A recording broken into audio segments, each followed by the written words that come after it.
daily opportunities to learn together, encouragement to adapt, and the confidence to thrive as a caregiver. The Northern Virginia Dementia Care Consortium Caregivers Conference is organized each year by a committee of volunteer professionals from the organizations that are listed there on your screen. So big thanks to all of these individuals and these groups for putting this conference together and making it available to caregivers across Northern Virginia and beyond. Also, thanks to Steve Gurney of Positive Aging Sourcebook for being our tech guru behind the scenes and really making this happen for everyone on the virtual platform. We are grateful to our conference sponsors for making this event available to caregivers.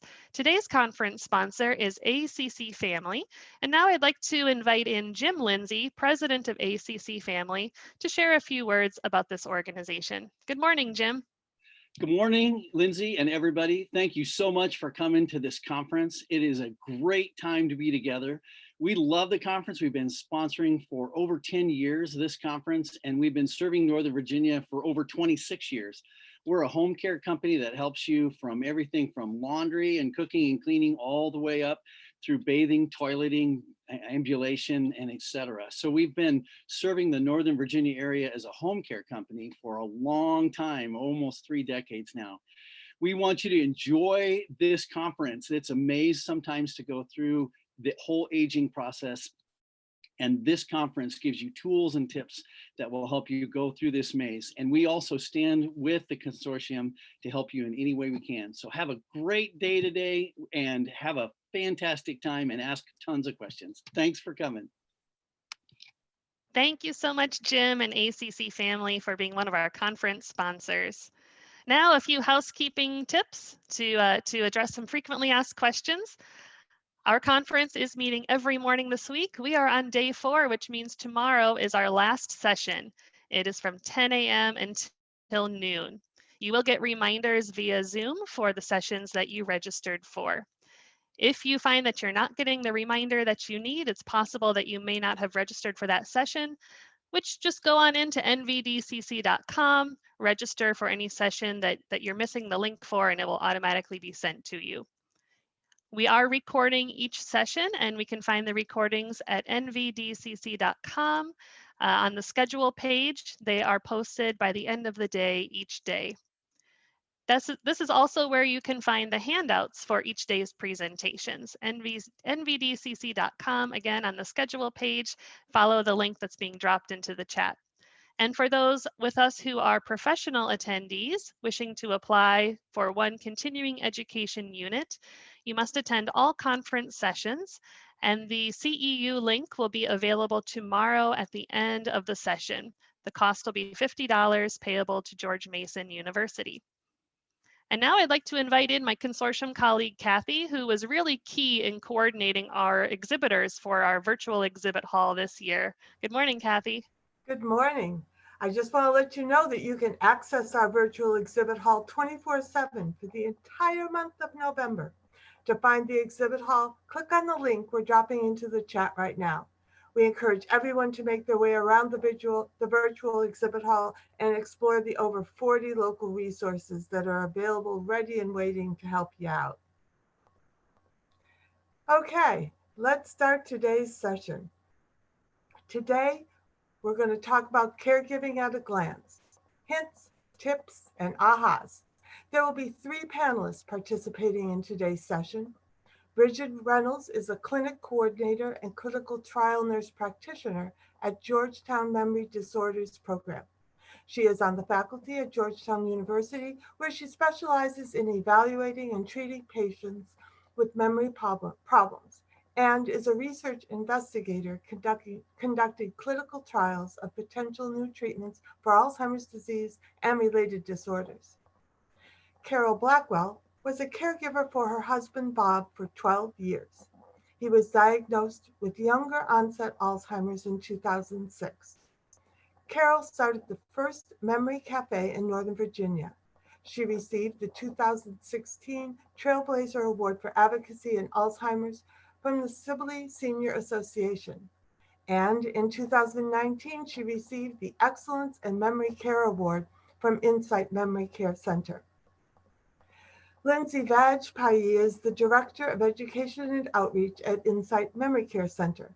She is a certified dementia practitioner and a certified Alzheimer's disease and dementia care trainer. Lindsey is passionate about the quality dementia care from professionals, support and education for care partners, and assisting those with dementia to retain a sense of self and purpose throughout every stage of the disease. Let's welcome our panelists, and we look forward to hearing what they have to share with us. Thank you so much, Kathy. Today, our panel will be highlighting some topics and tips from the Caregiving at a Glance Guidebook. The Caregiving at a Glance Guidebook is a publication from Insight Memory Care Center, a nonprofit adult day health and resource center specializing in care, education, and support for those living with Alzheimer's or related dementias, their family, the community, and caregivers. This last year, Insight revised our Caregiving at a Glance publication, and this is currently in its 5th edition. The Caregiving at a Glance Guidebook is basically a collection of tips from caregivers to other caregivers. Have you ever looked through a kaleidoscope? If you have, you know that every time you turn it, you see a new design, slightly different than the previous one. Yet, if you opened it up, you would find it's just a few chips of colored glass that are the only ingredients responsible for all of the different patterns that you see. The effects of dementia on a person work much like the kaleidoscope. In Alzheimer's, the same plaques and tangles appear in brain tissue for those affected, but the differences among individuals with these brain changes can really vary tremendously. The variety of symptoms and behaviors that occur add to the progressive nature of the illness and make it difficult to share a really concise guide to caregiving. Also, what works today may not work tomorrow. While each individual's dementia journey is unique, the goal today is to empower you as a caregiver. Caregiving is both an art and a skill. Caregivers today are more knowledgeable about dementia and are using your creativity to solve complex dilemmas that previously seemed unsurmountable. While we can't eradicate the guilt and the second guessing that plague caregivers, we know that you do possess the creativity, the common sense, the humor, and compassion that are needed for this role. You are more capable than you know. Today's panel discussion aims to provide you, the caregiver, helpful tips from families at Insight Memory Care Center with the hope that you're going to leave this session feeling more confident and to ease your burden as much as we can as you walk alongside your loved one on this caregiving journey. Today, I'll be posting a handful of questions to my colleagues on the panel to open up the dialogue. And you'll notice that we'll be launching a few poll questions as we go along to interact with you on the other side of the computer. We invite you to submit your questions in the Q&A feature in Zoom at any time. And as we transition from one topic to another, we may stop and take a question or two before we move on. And we also hope to have plenty of time for questions and answers at the end of today's session. We hope to make this as interactive as possible, given the virtual environment. So I'm going to pose our first question to one of my fellow panelists here. I'm concerned about my mom. She seems to forget things that I've recently told her. She sometimes forgets to take her medication. We've seen her primary care doctor, who confirmed that this is not normal aging and needs further evaluation. Her doctor has now referred her to a neurologist. This is all new to me, so what should I expect next? And before I invite Bridget in to share her comments here, we want to put up a poll question. So this is going to be a true or false question. Mild cognitive impairment is a term used to describe cognitive changes that occur with aging. So go ahead and put in your selection. Do you believe that statement is true or false? And I'm going to invite Bridget in to join us now. Good morning, Bridget. Good morning and hi, everybody. It's wonderful to be here. Should we wait, Lindsey, for the poll results or get the results after speaking. Sure. Steve, do you see the poll results coming in? Here we go. He's sharing. So 53% believe that is a true statement and 47% false. So nearly 50-50. So you can take it from there, Bridget. Very interesting. Great. Thanks everybody for participating in the poll. I want to start with what I think are the most important aspects of managing with dementia or Alzheimer's disease. And I think most things can boil down to knowledge, planning, and well-being. So when I talk about knowledge, I mean, learn as much as you can about the disease and about research. Learn about what we know now and where we're headed. And we have some great links on the slides for where you can get information. And one of my favorites is ADEAR. That's the Education, Alzheimer's and Related Dementia Education and Referral Center. And ADEAR is an NIA, National Institute on Aging and National Institute of Health website. It just has a wealth of information on research, on current treatments, caregiving, and just a whole bunch of things. So I really encourage you to visit that. When I talk about planning, I think it's most important to know that long-term planning should begin on day one. Just like a new presidential administration, planning begins immediately after the election is called. So that's the same with managing with dementia. Begin the long-term planning process early. And when I talk about well-being applies to everyone, the caregivers, people who are cognitively normal, people with dementia in all stages. Some of these recommendations are universal, and I think the most important aspect of well-being is activity. Staying active, keeping your mind active, staying socially active, and staying physically active. A physical therapist colleague of mine once said, motion is lotion. So motion is the thing that keeps all the wheels and cogs turning. When I talk about physical activity, so it doesn't have to be that you're doing aerobic exercise for an hour. It's whatever you can do, get out and move. Walking may be enough, fast walking a certain amount of time a day. Let's say you have mobility problems and walking is a problem. You can do exercises in a chair. There are so many options now. There's a lot of bad with the COVID situation, but there's also some good, and that some of these programs, exercise programs, engagement programs, are available online, and everybody can take part in it. When I talk about staying cognitively active, keeping your mind active, this is something that there is no one size fits all. I think what's most important is that you tailor your activities to things that you enjoy, that stimulate your mind, and not things that are stressful, because the stress can be depleting. And then also want to talk a little bit about nutrition, because it's a very important aspect of well-being. So we recommend the Mediterranean diet, a diet high in fruits and vegetables and complex carbohydrates, low on sugar. And of course, adequate rest and minimizing stress. So you want again to learn as much as you can as early as possible.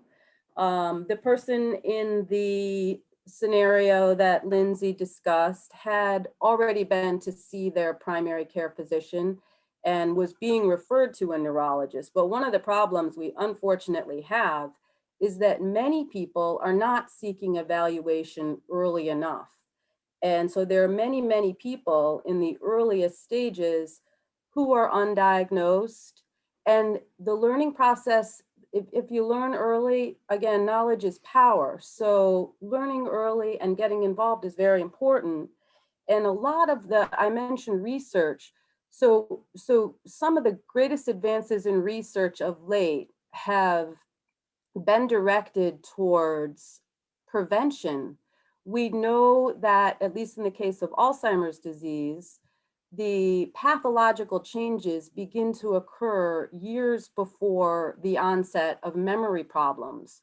So if we can target those changes early, perhaps we can prevent dementia from occurring. So with research and the polling question, so this gets to the mild cognitive impairment question. Mild cognitive impairment is not dementia, but it is not normal aging. Mild cognitive impairment is when people have memory changes that are beyond what's occurring with normal aging, but have not led to a change in function. So people have memory loss, but they're still able to do things that they were once able to do.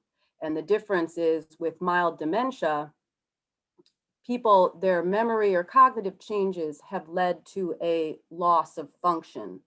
So, and the reason why mild cognitive impairment is a very intense area of research, because if we can find something that works in the mild cognitive impairment, then we can perhaps prevent the onset of dementia. And so the other area of research that's really advanced lately is biomarker research. So better ways to understand and detect what's going on. And so we now have really on the cusp of developing, for example, in the case of Alzheimer's disease, a blood test that we know that the changes occur 10 to 20 years before the onset of symptoms. So that if we can have a blood test that can identify these changes early on, we can find something to treat it and again, prevent the onset of dementia. So there's a web study that I'd like all of you to know about, which is called the Alzheimer's Prevention Trial Web Study. And this is an opportunity for everyone to get involved, where they're piloting an online cognitive test that you take every quarterly, and you get the results. And they're trying, and if they're piloting this test to see if it can pick up early changes. And if you trigger, then you would be referred to a clinical trial center where you could undergo further evaluation. And this will help us to get what we call a trial ready cohort. So people in advance of the trial starting that are ready to join, so that we can speed up the process of clinical trials. And if we have time later on, we're going to talk a little bit more about this APT web study, but we have the link on the slides, and I encourage you to check that out. There's a trial going on called AHEAD, which is, or A345, which is our first really primary prevention trial. So this will invite people who are cognitively normal, but have elevated amyloid, and in this case, even small amount of elevated amyloid, using an antibody treatment to see if we can prevent even the buildup of amyloid, which occurs before the onset of dementia. And also, many of you may have heard recently about aducanumab and Biogen's aducanumab trial. I just want to mention that is the first treatment that has gone to the FDA, potential treatment that has gone to the FDA for potential approval. And as recently as last week, unfortunately, though, it went against an advisory board, and the advisory board was recommending against this, saying that the evidence isn't strong enough. But the FDA will make a final decision in March, and there's lots more about aducanumab online. But the whole point being is that we are in this real battle to find a disease-modifying treatment for Alzheimer's disease. And we know that it's more likely for the treatment to be effective if we intervene early on. So in terms of planning, it's important to start early. You want to look at things like advanced directives for healthcare, where you have a living will that outlines what your wishes are, should it come to the point where you're unable to make decisions, appointing someone, durable power of attorney for healthcare to make decisions for you on your behalf when you're unable to make decisions. And then of course, legal and financial planning, a will, durable power of attorney for finances, and a living trust. Involve family and friends, ask for help when needed. It takes a village, you're not alone. And make regular appointments, seeing your providers. In our clinic, we see patients usually about every 4 to 6 months, but can see them certainly more often as needed. And that's that. Thanks so much, Bridget. Kathy, have any questions come in that we might want Bridget to address at this moment? Yes, there's one in particular. Someone has asked, you keep saying, quote, prevent dementia. And I thought that you can't prevent dementia, but that you could delay it. Would you please clarify? Thank you. Thank you. That's a very good question. So you're right. Right now, we cannot prevent dementia. We can slow it down by intervening with, if you're not talking about medications, we don't have any medications to actually slow it down. We have medications that help to alleviate the symptoms, provide symptomatic benefit, but we don't have medications that are disease modifying. So when I talk about prevention, what I'm talking about is preventing the onset of dementia by targeting those early changes that occur, increases in amyloid, and tau is another protein that's involved. But if we know through research that the buildup of amyloid begins years before the onset of dementia. So when I speak of prevention, I'm talking about preventing. In primary prevention, it would be finding a way to prevent that buildup of amyloid. And in the AHEAD trial, we're hoping that may be using a monoclonal antibody to prevent amyloid from building in people who are cognitively normal, and then prevent the onset of dementia. So right now, we're not there yet, but we've made great strides. And again, so the APT web study, so how we have to be able to identify people that are at risk, so that if we can use an online program that could show who was triggering, then we can refer those people to centers for further evaluation and also possible participation in a clinical trial. We need 200,000 people in that web study. It takes a village. Do you have time for one more question? Okay. Kathleen asks, a relative with bipolar disorder is showing signs of dementia. The psychiatrist has suggested that she get an evaluation, but her insurance is not very comprehensive. What would be the most economical process for her to get this evaluation and treatment? Well, I'm surprised that that insurance would not cover for a dementia evaluation. Now, I know sometimes we use neuropsychological testing, which is an in-depth battery of paper and pencil tests, and some insurance companies don't cover that, especially for younger people. But I would think that insurance companies would cover for you. You'd start with the primary care physician, and if the primary care physician identifies areas that should be looked into, a referral to a neurologist or a dementia care specialist, I would think would be covered. Okay, thank you. One more, or you want to go on? Well, let's go on and hold that other question. We'll come back to it at the end. Okay. Thanks. All right, so our next question. It feels like my husband and I are always in conflict. He asks me the same questions over and over, and then he gets upset when I remind him that he's already asked me that question. He's become paranoid, thinking that I'm hiding things from him. What should I do when this happens? So as Carol comes in, we're going to put up another poll question. Which behavior changes does the person that you care for experience? Wandering, hostility, repeating the same question over and over, or maybe following you around everywhere? Steve, can you put that poll question up on our screen?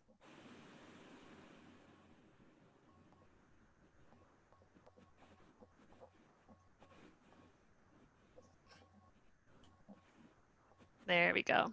So go ahead, everyone, and put in your selection.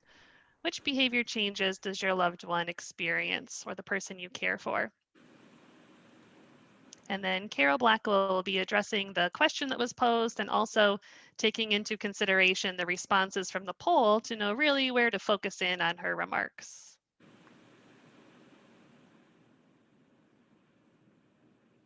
All right, how are we doing on that poll, Steve? Okay, so Carol, the big one here, 64%, repeating the same question over and over. Right. And then next would be hostility, then the person follows you everywhere, and then lastly, wandering. Thank you so much for everyone for putting in your selection in the poll. Thank So you. Carol, what do we do? Okay, well, let me spend some time talking about communication changes as the disease progresses and sort of things you can think about and try. So a couple of things to think about before we even talk about this is that just remember that the changes the disease causes, people can't help it. And so you can't have a logical argument with someone who can't be logical. So I'll go back to the scenario in a minute. But some of the things that you can expect in communication changes is the person, it becomes more difficult for them to communicate. Many of you probably already experienced that. They have trouble thinking about what they're going to say. They have trouble getting out what they want to say. They maybe have it in their mind, but they can't get it out. They forget the word they want to use, or they'll misname something. They may call something or call a person mother instead of wife, which makes you wonder if they're confusing you with their mother or if they just got the word wrong. So it becomes difficult to understand them. And a lot of times this difficulty causes frustration for them. So they're frustrated and they're angry, and sometimes they take it out on you. And that's difficult because it's frustrating for us as well, particularly in the scenario before where the person asks the same question over and over again. So I'm going to talk about some strategies that may help.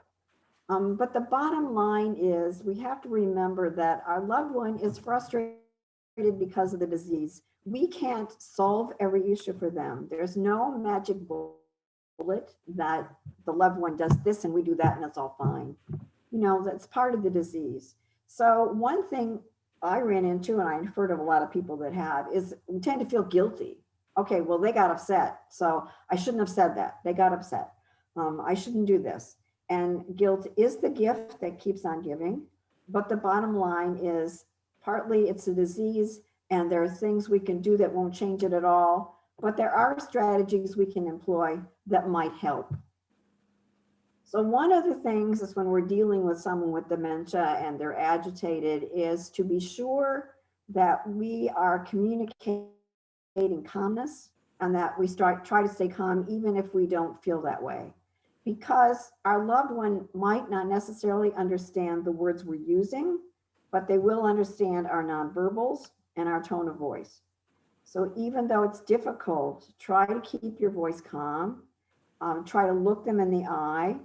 And when you're speaking, speak slowly because they can't understand a whole lot of thoughts at once.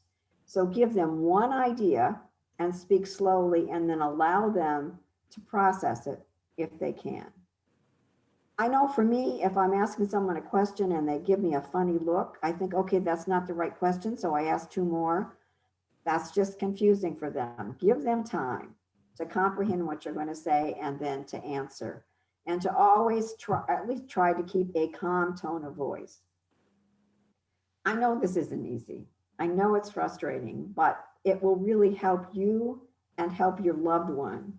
So back in the other scenario where the person is asking the same question over and over again, and they do that, the difference is don't tell them they ask the same question over and over again.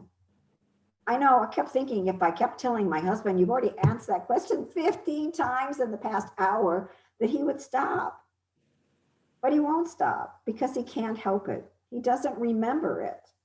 So he can't change what he has to do. I had to change what I had to do. So one thing that helped me is to step back and view it all neutrally. To say to myself, isn't it interesting that he's asked me when he's going home 20 times in the past half hour? Isn't it interesting that he's asked me X, Y, or Z? So I step myself back and I don't take it personally. And that really helped because it's just a thing that you are observing something they can't help. So I was able to answer the question 15 times in a row. Although I will say that by the 20th time, I was getting a little frustrated because we are, after all, only human. But if we get angry and we get upset, that doesn't help. It just makes them more agitated and we just escalate the whole situation. So let me talk about some of the behaviors that can be troublesome and some things to think about. But as I said, there's no magic bullet. So partly one of the troublesome behaviors, as we said, is asking the same question over and over again. Sometimes it is, as it said in the last scenario, people becoming paranoid, thinking that you are taking things from them or that someone else is taking things from them. And again, the thing to do is to not become defensive. It's natural to want to say, what do you mean? I wouldn't do that to you. I've been married to you for X number of years, or I've been your daughter for X number of years. And how can you think I would do that? But remember, they can't help their behavior. I've had people say to me, my loved one's doing that deliberately because they know how to push my buttons. But they forgot the buttons. They might have put them, but they've forgotten and they're not doing it deliberately. They just can't help it. So some things that may help, say, oh, I'm so sorry you lost X. Let's go look for it. Or, oh, let's try to find this. Or, no, I wouldn't do this. And I'm sure the caregiver wouldn't do this. Let's see if we can find it together. So those kinds of things repeated over and over while frustrating can be helpful in diffusing the situation because that's what you want to do. And I will tell you just a quick story that it doesn't help to try to get defensive, and I'll try to. We were caregivers for my mother-in-law before my husband was diagnosed. And so she got it in her head, they were living in Atlanta then, and her husband was still alive. She got it in her head that my husband had taken their savings bonds and that he had cashed them all in to send our daughter to college. Now, she was in college, but we hadn't done that. She would call every day, sometimes twice a day. She would call my husband at work.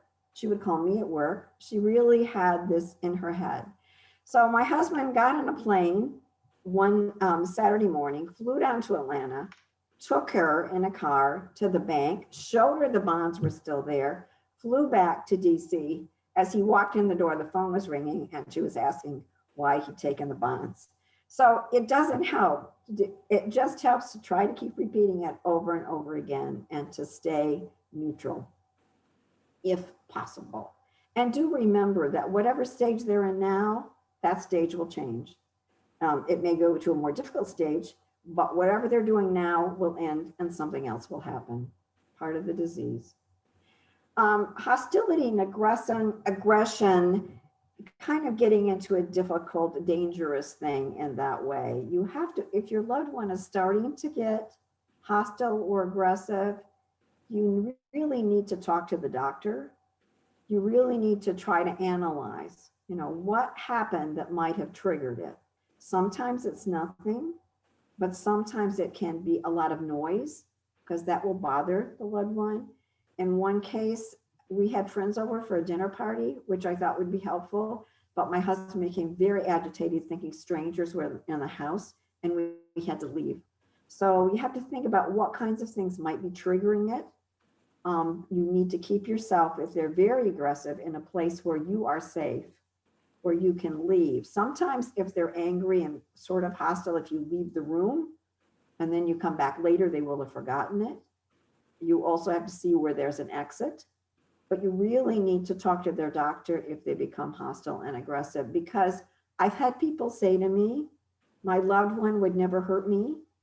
Well, no, they wouldn't hurt you if they knew who you were. But for me, my husband didn't know who I was and called up my son one day and said, there's a stranger in the house. She doesn't seem to be violent, but you better come and get her out of here before your mother comes home. So all of us might become aggressive and hostile to someone that we thought was entering our home and didn't belong there. So that's something to really be careful of. And if it continues, you may have to change the medication, which Bridget is going to talk about later, or you may have to place them in a facility if it becomes really difficult. I do have a friend whose husband hit her.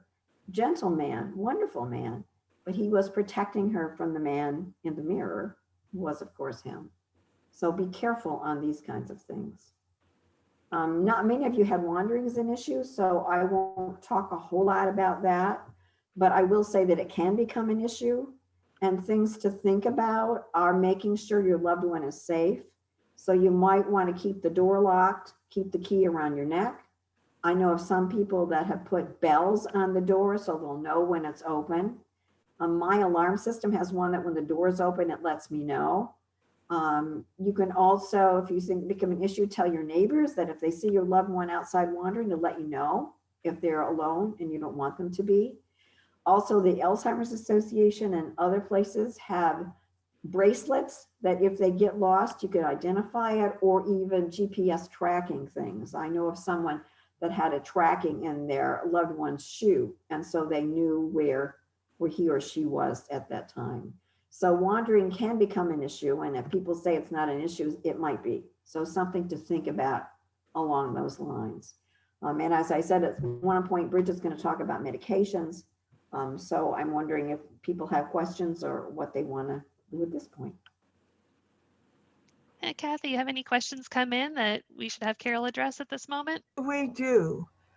From Diane, what does one do if a person who is exhibiting changes doesn't believe he or she is and refuses to go to the doctor and get tested? Oh, thanks, Diane. That's a real tough one, because I have talked to several people that have had that issue. And I'm not really sure, and maybe Bridget and others have some ideas on what to do, but if they won't go to the doctor, perhaps, let me say one thing. If people with dementia, I've had people say, well, I'd never lie to my loved one. It's okay in dementia. So you might want to come up with another reason why they should go to the doctor, having nothing to do with the signs of dementia, just having, we need to have your physical, or look, your medication is running out and the doctor said you have to come. Telling any kind of thing to get them there is okay with dementia. And I'd like to add to what Carol's saying. I certainly agree with you, Carol. It is okay to lie. And the problem of not recognizing symptoms in people with dementia is actually more common than not. And that there's actually a term for that, which is Anasagnosia. So I think that, you can speak, and you also have to know that the evaluation will not be with just the patient. So you have to identify someone who is the best person to accompany the patient to the visit, who can also talk about what has been happening. And so sometimes I'm sure you're thinking, well, that's not going to be a very comfortable situation in the doctor's office. So a lot of times what we do is people can communicate with us either by telephone or email in advance of the visit and explain what they're noticing, so that the actual meeting with the physician can be more productive. But you don't have to say, okay, we're going in today for your memory or dementia evaluation, because that typically will not work. But it's not to minimize it. It's a difficult situation for a lot of people. It is. We have another question. What is the best way to respond when they ask about people who have passed away? My mother asks all the time about calling her late parents. She gets mad at me that I don't invite them for family dinners, or that I won't call them. You got a suggestion for her? So again, it goes into the it's okay to lie. And of course, you can't have them to family dinners. Maybe you can use the COVID as an excuse. But when my husband kept wanting to call his mother who had died, I started saying, okay, well, I just called her, and she's fine. She's doing fine. Or, yeah, I talked to her yesterday and she's going to come over when COVID's over. Or some kind, anything. But I wouldn't say, when I said to him the first time, I thought, okay, I'll be honest. I said, your mother died. Well, it was like she died just fresh all over again. So he started crying. And I thought, well, that's not going to help. So I went ahead talking about all the things that the loved one that she would be doing, and she was out with her mother and she was shopping and she'd be over soon. That might not solve it, but at least it might help. It's really okay to lie in these situations. Would you like one more? Sure. This is always an important topic. So yeah, let's take one more. Okay, and this question really strikes home with me too, because I understand exactly what this person is going through. She asks, any advice for someone who is feeling guilty about placing their husband in memory care? It's only been 5 days for this person, and she needs some advice on dealing with her own guilt feelings. Yeah, I identify. My husband was in assisted living for 6 years, and it was like the second worst day of my life. It'll be one of the worst days of your lives. And the guilt keeps on going, but really, you can't feel guilty because our responsibility is to keep them safe. And if they're in a situation at home where I'm sure your loved one was, and my husband was, well, where I didn't feel like he was safe, he didn't know who I was, he was doing strange things. I realized that if he decided he wanted to walk out of the house at 2 a.m, I wasn't strong enough to stop him, and logic doesn't work. You're doing the best thing for your loved one. And also to know it takes several weeks for them to adjust. So they may want to come home, they may want to cry, they may not, whatever.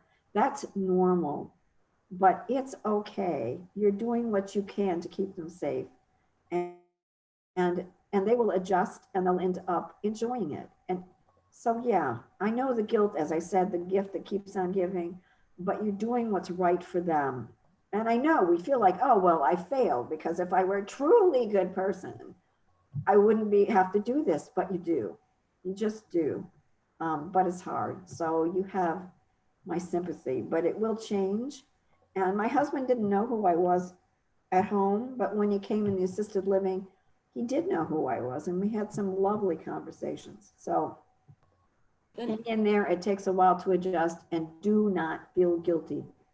And Carol, did you find, I mean, I often tell people that the quality of time you spend with your loved one can go up once they're in assisted living. Yes. Because you're not burdened with all of their care. Yes. So although that, that takes time, and as you said, it can be several weeks before that adjustment takes place, but in the end, did you find with your husband that you had more quality time with him when he was in assisted living? Yes, that's an excellent point. I did. We were able to enjoy the activities. This was pre-COVID. The activities together. We were able to listen to music in his room. We had some nice walks. He knew who I was. He actually proposed to me. We've been married 50 years, but he proposed to me and said he'd like to get married. So that was good for me. That was quality for me. So yeah, you were absolutely right. We did have some of our better times after that, because I wasn't worried about him leaving or what he was going to do. And he did then know who I was. So yeah.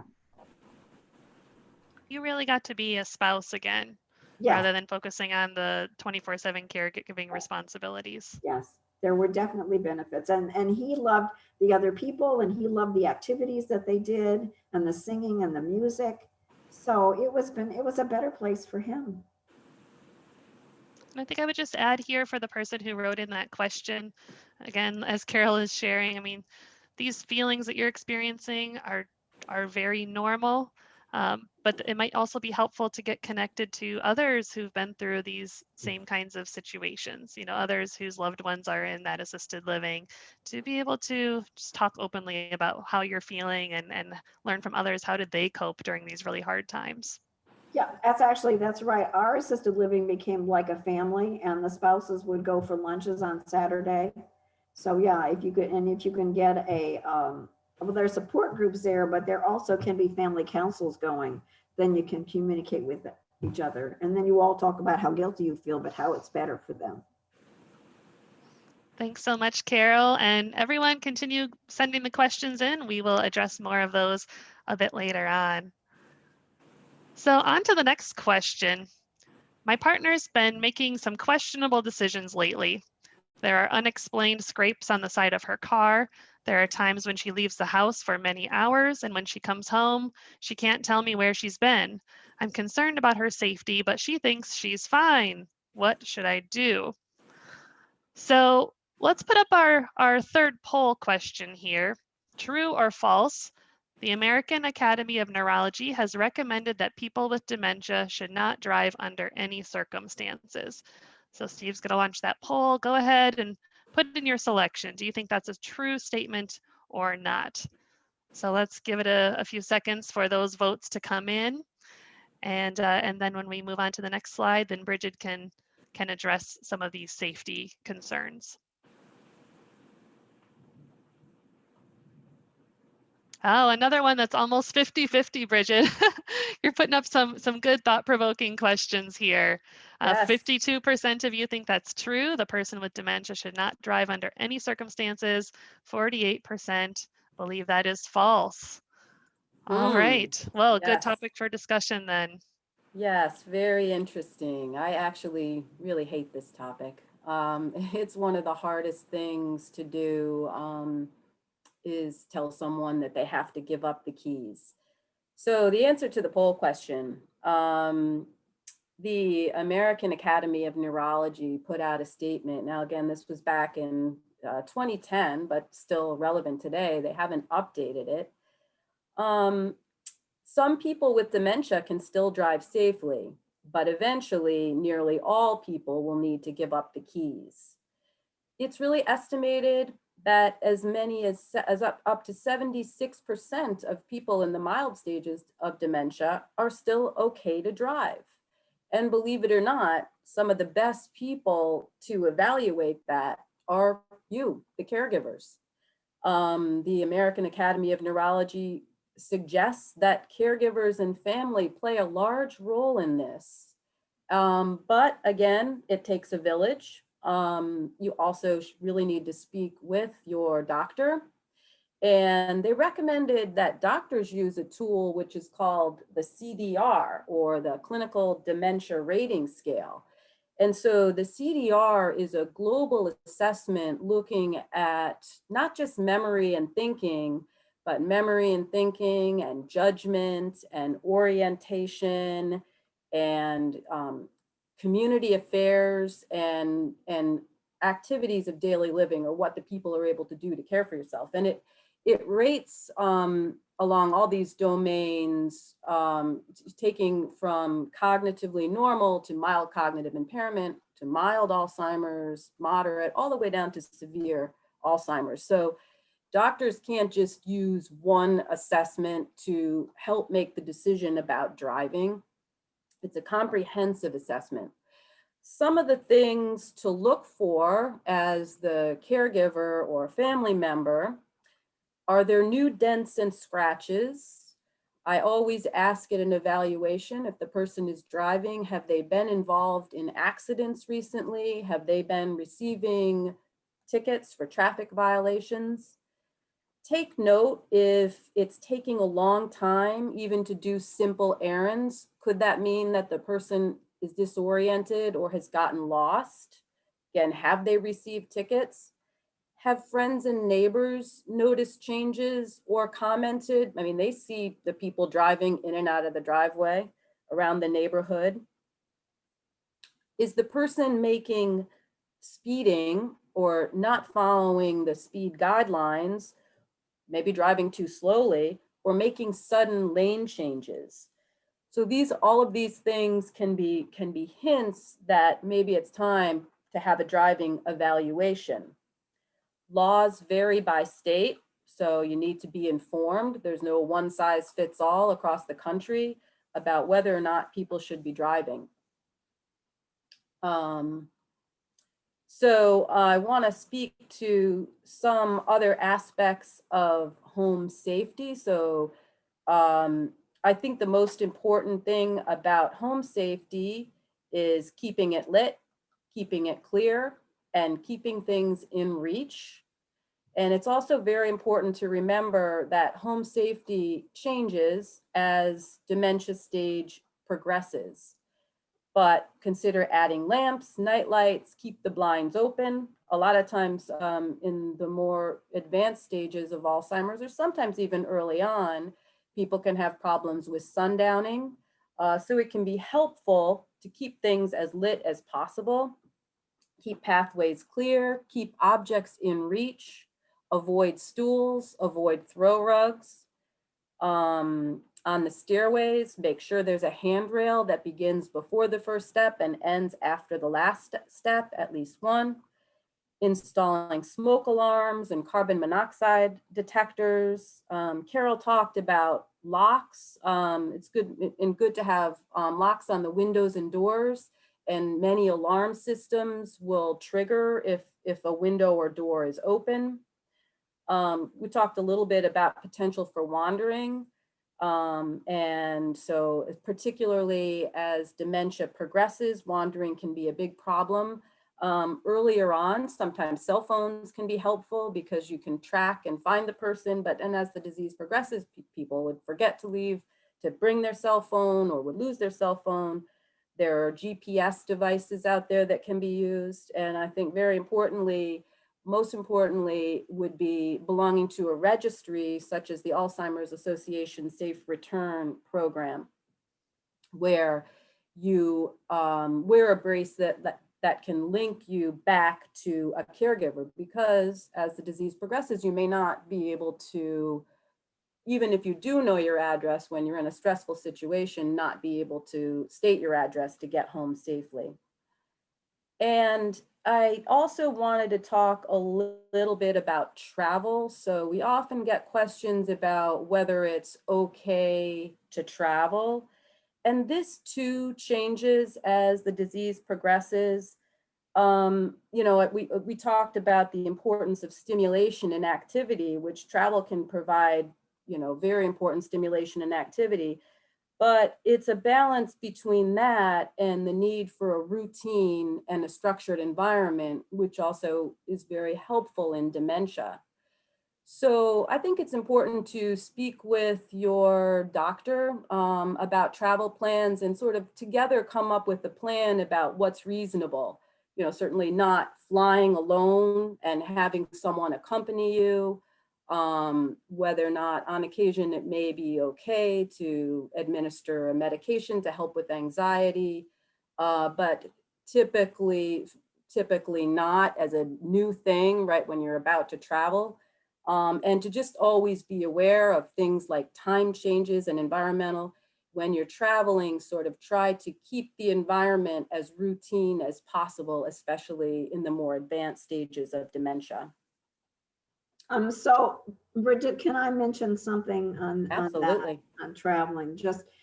So my husband was diagnosed in 2006 and we were able to travel up until 2011. And we always went with another couple, good friends. We went to New Zealand, we went to Ireland, we went to Hawaii. We had a wonderful time, some of the best times in the earlier stages. And so I thought this would continue. And even though my husband had gotten to the point where he didn't always know who I was, we scheduled a trip out west. And my husband was going to Georgetown. Both Bridget and Dr. Turner questioned us doing that because he was getting to the point where things were confusing for him.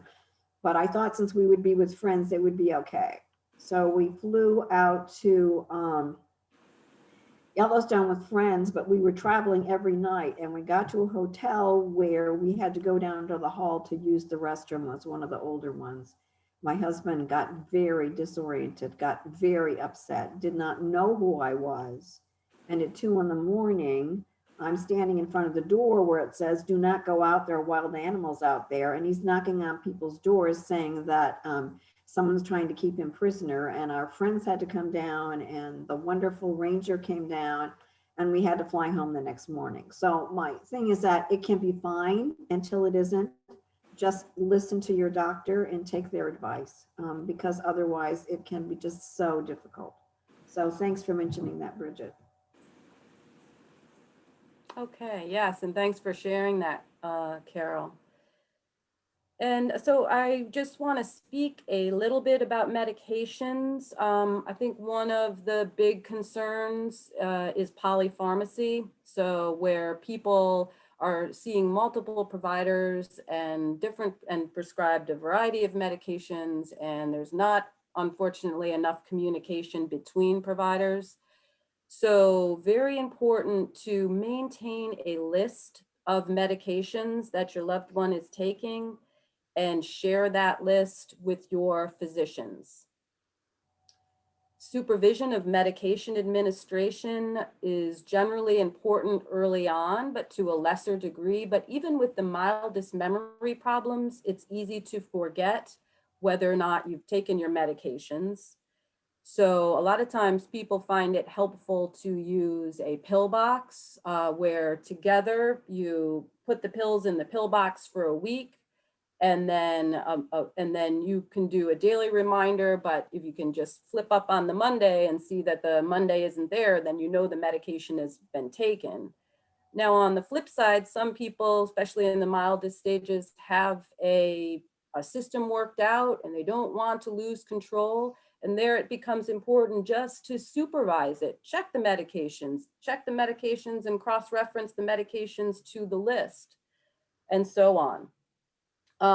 With medications in elder care and arguably especially in dementia, one of the most important things is to start low and go slow.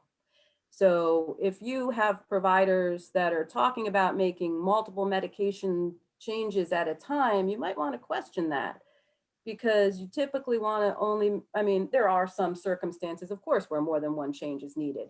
But if you're making a lot of medication changes, that can be a very dangerous situation, because you won't know which medication could be causing a potential side effect. And so it's important to remember with Alzheimer's disease and other dementias, it's a gradually progressive condition. So if you see a sudden change, it's not likely to be a result of the dementia. And the most common reasons for sudden changes are not necessarily in this order, most common are infection, adverse reaction to medications, or environmental changes. And so really, I guess I'd like to just save some more time for questions here. I'll just maybe one more point on medications, because it touched on a question that was asked earlier. So in mild cognitive impairment, there are no medications that are proven to help. So the most important interventions are those non-pharmaceutical interventions, staying active, well-balanced diet, adequate rest, minimizing stress. In mild Alzheimer's disease, through mild, moderate, and severe, we have the cholinesterase inhibitors, so that's donepezil or Aricept or rivastigmine and galantamine. And these medications help to alleviate the symptoms, with the symptoms of cognitive decline, but because they don't target the underlying pathology directly, they help boost a neurotransmitter called acetylcholine, and that helps neurons communicate together. But they don't target the amyloid or the amyloid plaques or the tau tangles directly. So they help to alleviate the symptoms, but over the long haul, you get what we call like a symptomatic boost. So over the first year, you're going to notice improvement. Well, hopefully you'll notice improvement, and you maintain that boost for as long as you stay on the medications, but you're still going to have a slow, gradual decline over time. Then when it comes to the medications for behaviors, unfortunately, there are no FDA-approved medications for agitation, aggression, or more psychotic symptoms of Alzheimer's disease. So what we have to do is use medications that are approved for other indications, and trial and error. If one thing doesn't work, start low, go slow, try something else. And we definitely need more research on behavioral medicines for Alzheimer's disease. So I'm sure there are questions, and I'm open to questions. Sorry, I was muted. Did you just mention memantine? I'm not sure I'm pronouncing that right. A question from Robin is, my mom was recently prescribed memantine, MEMANTINE, twice a day. Is this a helpful med? And I apologize if you just mentioned that medication. No, thank you. I didn't mention memantine or Namenda, brand name Namenda, which is actually the newest kid on the block, and that is since 2003. So it's been a long time. So memantine is approved for treatment. Its FDA approval is for moderate to severe disease, Alzheimer's disease. It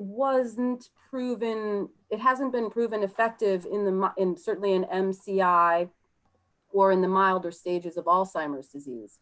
But it does have proven symptomatic benefit for moderate to severe disease. And yes, it comes in two forms. Once is a twice a day form, and that's the older medication. And it's also available in a once daily form now, which is memantine XR. Some insurance companies don't cover for memantine XR.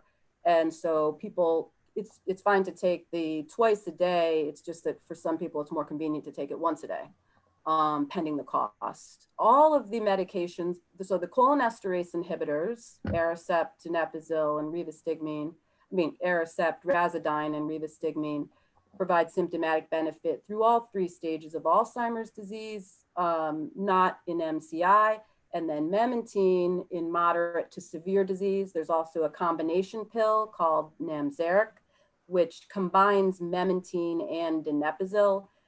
We don't use a lot of that in our practice because, again, if you want to stop one of them and not the other, it's harder to do if you've got a combination pill. But it can be helpful, and it may not be covered by some insurances because it's newer. There is a question about Aricept. Kathleen asks, how long does Aricept continue to help a patient? Aricept is the one of the three cholinesterase inhibitors that the studies were also done all the way to severe disease, and it continues to be helpful, though very hard to measure. In our practice, we typically continue it until swallowing becomes a problem, if the person can't swallow, or certainly if cost is an issue. But it does have proven benefit in all three stages of the disease. Okay, Kathleen asks, and I'm not sure exactly what the question is here, but maybe you'd like to comment. For my dad, the neurologist stated that the Alzheimer's medications could be stopped if they were interfering with kidney function. Is there any comment you care to make about that? Yeah, so with kidney function, it depends on how the medicines are metabolized, and it could be with severe renal disease. It may not be safe to take the cholinesterase inhibitors. But so yes, I mean, they can certainly be stopped and should be stopped if there's concern of the ability to metabolize the medication. I don't have any more medication questions. I've got a slew of other ones. So Lindsey, you tell me if you want those or want to wait. All right, well, let's move on and hold those questions. We'll get to them shortly. So Okay. we're going to go, thank you, Kathy. We're going to go on to the next posed question here. This pandemic has been so hard for my dad. He used to be so active, going to the day center a few times each week, participating in family gatherings, and helping around the house with simple chores. Now that we're always at home, he sleeps much more than he used to, seems disinterested in things he used to enjoy, and he follows me around the house. What's going on? So I'm actually going to address this one. And first of all, I want to validate how hard it is to see these changes in the person that you care for and you love. It's really hard to watch someone who was vibrant, who was once very active, and to see them now declining, seeming to lack the ability to initiate activities they once enjoyed, being more disconnected from the world around them and maybe even the people around them. And your role continues to shift as a caregiver too. As a caregiver, it might feel like you're becoming the nurse, the pharmacist, the physical therapist, the household maintenance person, the car mechanic, the home, the care manager, and the chief cook and bottle washer. And now you're also thrust into this role of becoming the activity director. And living through a pandemic makes everything harder for all of us, for you and for your loved one. And one piece of advice that I was seeing repeated over and over in how to cope through a pandemic, not specific to dementia, but just for anyone who's struggling during these really changing many months now, this piece of advice said, create a predictable routine for yourself. When we are in an uncertain situation, routine helps us with that sense of familiarity, that sense of comfort. A pandemic is stressful and anxiety provoking for all of us. And for your loved one, living with dementia creates those feelings of uncertainty every single day. Having a familiar routine might seem counterintuitive when you think about the person you care for being unable to follow a clock or to seem kind of unaware of the passage of time. However, having a familiar routine does help your loved one feel more comfortable with the flow and the rhythm of the day. So while it might seem kind of overwhelming to fill your loved one's day, many simplified activities could still help that person to feel really useful and feel productive. We want to recognize the strengths of the individual and capitalize on those strengths. What can he or she do and how can we use that, for their advantage and to make them feel really good about themselves. So maybe Bob could always tell a really good joke. And I'll ask him to repeat his favorite joke next time we have visitors over, even though I've heard it dozens of times before. But I know it makes him feel really good when he can share that favorite joke interacting with others. Builds his confidence. Or maybe I'll ask Joan to help me fold a warm basket of laundry. Maybe she can help me match some socks, fold some washcloths. Or maybe we can reminisce about some of her best and worst fashion choices over the years. When we see someone becoming more sedentary, sleeping more of the day, following us around, we need to also recognize that that person now needs our assistance to engage in activities of the day. It doesn't mean that they're incapable of participating in activities at all. It just means that now I need to provide some setup or some support for that person to be successful in the activity. I don't want to do things for them, but there's going to come a time when we need to do things together. I do things with them. So what's going on in the brain here? Because of the way the brain is changing, the person is losing their ability to do routine motor activities that depend on a series of steps that have to occur in order become more challenging. Attention span has decreased. And overall confidence in doing favorite activities of the past is also decreasing. However, some of those social skills can often outlast some other abilities. So it might be difficult as the caregiver to recognize some of the changes and the struggles that are taking place for your loved one, because the person is still quite socially capable of interacting. You might catch yourself thinking, well, they can do it if they really want to. If and when this thought pops into your mind, I'd like you to remind yourself that they're doing the best that they can with what they've got. Some days are going to be better than others. Sometimes things click, and other times they don't. And as caregivers, we're here to provide structure, engagement, and support that's needed for your loved one to have the best day possible. So what can you try? In the beginning, Carrying out normal routines might keep that person active, setting up that familiar routine from day to day in your household. But sometimes as the disease progresses, other activities need to be substituted.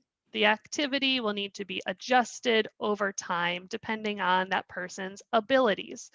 And also your attitude will be important in determining how the person views an activity. If I present an activity as busy work or something that seems childlike, that person is likely not going to be very receptive.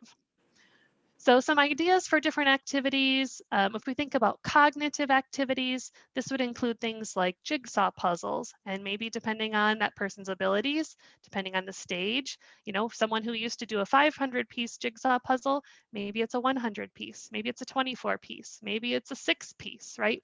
We're taking something that person likes to do, but we're adjusting it for how to make that person successful now. Maybe it's a crossword puzzle, a card game like Uno. And if I play Uno, I would take out some of those skips and reverses, right? You're just adjusting the game to make it accessible to the person now.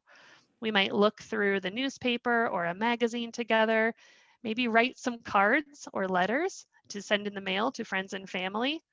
You might discuss some topics of interest together, especially things that tap into that long-term memory. You might try out an art or crafts project together, read some poetry aloud, especially if there's, like a favorite poem from the past that person likes to hear, or likes to recite, or maybe write poetry together. You might reminisce about favorite memories from long ago. These kinds of cognitive activities tap into the person's long-term memory and can help kind of maintain some of those cognitive skills. The disease is still going to progress, but there is some element of kind of use it or lose it as far as kind of keeping those gears, really oiled and keeping those cognitive functions still there at the forefront, able to be tapped into. So if we think about physical activities, this might include stretching, like yoga, walking, dancing, or active games. So these kinds of activities aim to maintain or improve the person's strength, flexibility, balance, movement, and even endurance, to help keep that person physically as independent and capable as possible. And a lot of these physical activities are really great things to do together, to turn on some favorite music and just dance around the living room or in the kitchen while you're making dinner, or to go outside for a walk together or with a friend or a neighbor. Social activities are really important, like conversations with friends or family, which of course right now due to the pandemic might happen more by video or phone or in an open outdoor location. Yes, it does get more difficult for the person living with dementia to use the telephone or even to connect with someone in a video call. Just that 2D versus 3D, just makes things really challenging. Being social isn't something that has to happen, kind of isolated. Playing a game together can be really social. Taking a class, even if it's a virtual class together, going out for that walk. These are things that kind of tie in both those physical activities or cognitive activities as well as the social. Social activities are opportunities to really build some positive relationships with others, to provide opportunity for self-expression for the person living with dementia. And if you find that your social activities are kind of limited at home, you might consider participating together in a memory cafe, of which there are many across Northern Virginia. And later on in the slides, I'll have a link to where you can find a list of some memory cafes in this area. But these are great things for the person living with dementia, as well as the family member to do together, to meet other people, to have fun, to be in a really non-judgmental kind of setting. Or maybe you need a bit of respite from your loved one. I can't be like the chief cook and bottle washer and the activity director all day long. Plus, you have your own needs. You might consider enrolling your loved one in an adult day program near you, where they have that opportunity for socialization and stimulation during the day, and you have an opportunity to do the things that you need to do while still coming back together, that person living there at home with you, spending your evenings and nights and weekends all together. Sensory activities are great, especially for those who may be experiencing some agitation or for those whose dementia has progressed, maybe kind of middle stage and later, to a time when the person is becoming a bit more passive as a participant in an activity. So some examples of sensory activities would be, listening to favorite songs or sounds together, smelling favorite scents like baked goods or the scent of a favorite perfume or flowers. Maybe that nice hand and foot massage, holding a really nice tactile item. So thinking like a soft blanket, maybe a silk scarf, or for someone like my uncle who lived on a farm all of his life, maybe it's that feeling of like flannel or corduroy, something that really connects with that person. You might look through a coffee table book together, something with just big, vibrant pictures, with some captions, things that are conversation starters. Or you might taste some favorite foods together. Hello, chocolate ice cream, right? That is a winner for many, many people.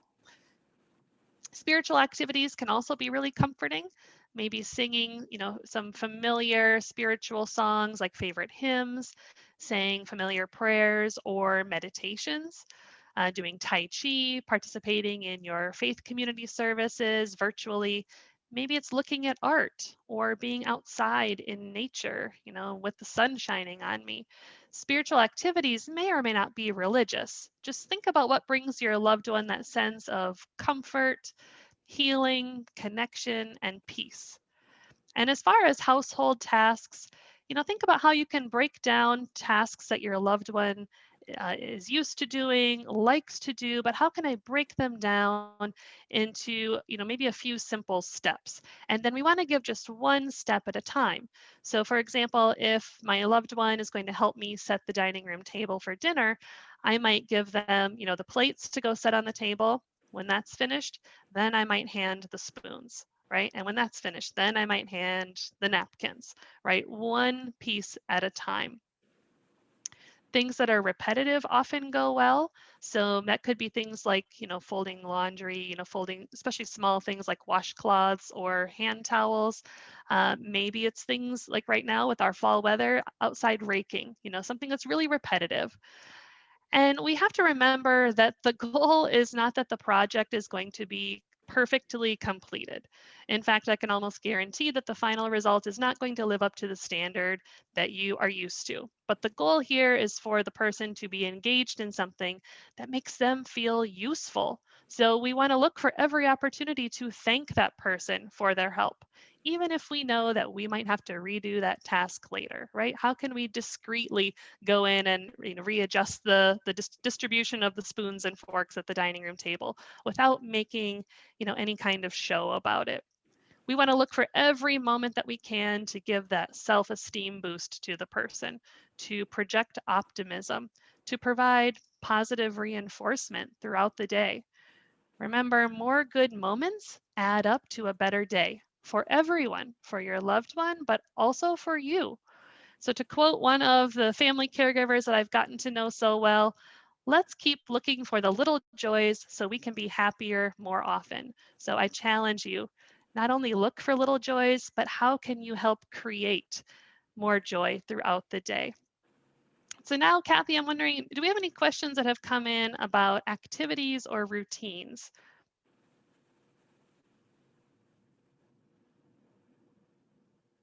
I am so sorry. My mouse went wild. Okay, yes, we do, as a matter of fact. Funny you should ask. We have a couple, and they kind of are somewhat related, but each one has a different nuance. Here's the first one from Lola. My husband is 87 and has a major hearing impairment and has been diagnosed by our primary care as having MCI. He has little energy, is not interested in doing things other than reading, watching TV. He sleeps a lot. Is this normal, or should I be concerned, something I should be concerned about?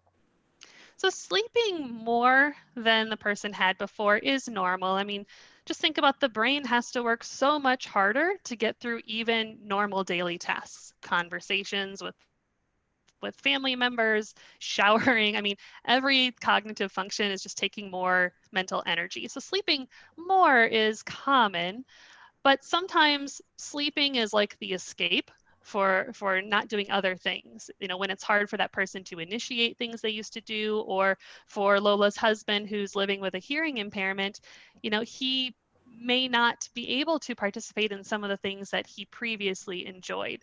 So I think it's, number one, kind of addressing the hearing impairment. If there are, for many people, they may have hearing aids, but they don't like to wear them, or they get lost or thrown away, or also hearing aids are really expensive. So maybe that's not accessible to the person. So I think about, how can I help this person? Like, how can I help him engage in different kinds of activities, communicate in different ways that maybe rely a little bit less on hearing and more on like gestures and kind of these visual cues, and really trying to find things that he feels successful at, knowing that you're going to probably have to do more than you ever did before, as far as like setting up the activity or prompting, cueing, or even sitting down and doing things together. I might encourage Lola to try, having her husband help her with some of those household kinds of tasks. If I can wash the dishes, can you dry them? Or can you hand them to me out of the dishwasher and I'll put them away in the cupboard? There's a lot of trial and error going on here. And if you find that at home, like, just nothing is really working, there are different kinds of ways to utilize professionals in this space too. There are people who have companies where they do like activity visits in the home. There are virtual activity programs where people get to know others. And again, there are things like adult day programs where someone would, physically go somewhere and be involved in activities during the day. And if other panelists have something they want to add there, please do. And I was just going to say, there's another question before you speak, Bridget, because you might be able to address this one as well. To find ways to stimulate an older adult who is deaf and has become completely blind, and they're looking for some activities to keep their loved one engaged. Right. So it gets challenging when we have dementia as one barrier, but then if there's a hearing impairment and or a visual impairment also, it's again a lot of trial and error, and thinking back to like, what's something that my loved one always enjoyed? What's something that's always been meaningful to them? And maybe there's something, for example, with that person who has hearing and a vision impairment, something very tactile that we can do together. Maybe we're like rolling out the dough to make some bread, or we're sculpting something, or if there's a pet in the home, to brush, or to pet the fur of something, or to sit outside in the sun and just feel the sun on my skin, or to go for a walk together, or for a drive with the windows down, or to enjoy some, really good smells or really good taste. And it is challenging, but I think it's definitely, it's thinking about this person, what's meaningful to them, and how can I adapt that to fit the current circumstances. Bridget, did you have a comment? Yes, I did. I wanted to also say it's very important to talk to your healthcare provider. Symptoms, depression can cause people not to be as engaged. It's not uncommon for people to experience apathy. And, there are medications, although there are no medications specifically approved by the FDA for these indications, we do use, and there are medications that can help. So that's one thing. And the other, I think, is very important to make sure that you are getting extra help.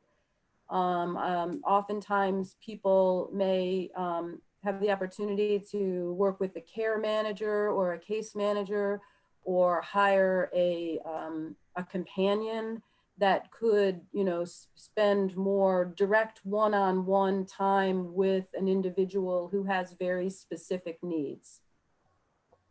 And sometimes the person living with dementia may be more receptive to other people initiating these kinds of activities. My loved one might look at me like, what are you talking about? You've never done this before, right? But if it's that person coming into the home, or, it's a friend who's suggesting that we go out for a walk, that person might be much more like, more inclined to go along with that when it's a different face. There's another question, and I think that we all, in this time of COVID isolation here, we all wonder about this question. This Charles asks, my wife has always enjoyed TV and still does. She can spend many hours streaming shows, can't we all, while we hide at home from COVID. Is that a good activity if she stays engaged with it? I would say it's a balance. You know, so watching things on TV, if it's enjoyable and it's thought-provoking, I mean, sure, there can be some joy and some benefit in that, but sitting all day long or for hours and hours at a time watching TV, you know, you're losing out on a lot of those social stimulation opportunities. You're losing out on that physical activity. So I would try to balance it, you know, and that's part of building that routine throughout the day. You know, what does our morning look like? And maybe after, you know, medications and getting ready and we have breakfast and then we go outside for a walk and then we come in and we kind of relax for an hour and, you know, watch that favorite show, and just kind of building some structure throughout the day so there are these moments where that person can do something they really enjoy if they're still connecting with what's on the TV, but also that there are lots of other things happening throughout the day too. I have more general questions. Are you ready for those? Let's keep moving in the presentation. We've got kind of one more area that we're going to cover, and then we'll have more time for some Q&A. Okay. All right, thank you. All right, so the last posed question that we have, people keep telling me, take care of yourself, but how am I supposed to do this when I'm a 24/7 caregiver? I don't remember the last time I had a full night's sleep. I have a never-ending to-do list, and I have no one to help me. On top of this, I lose my patience with my loved one, and then I feel guilty about it.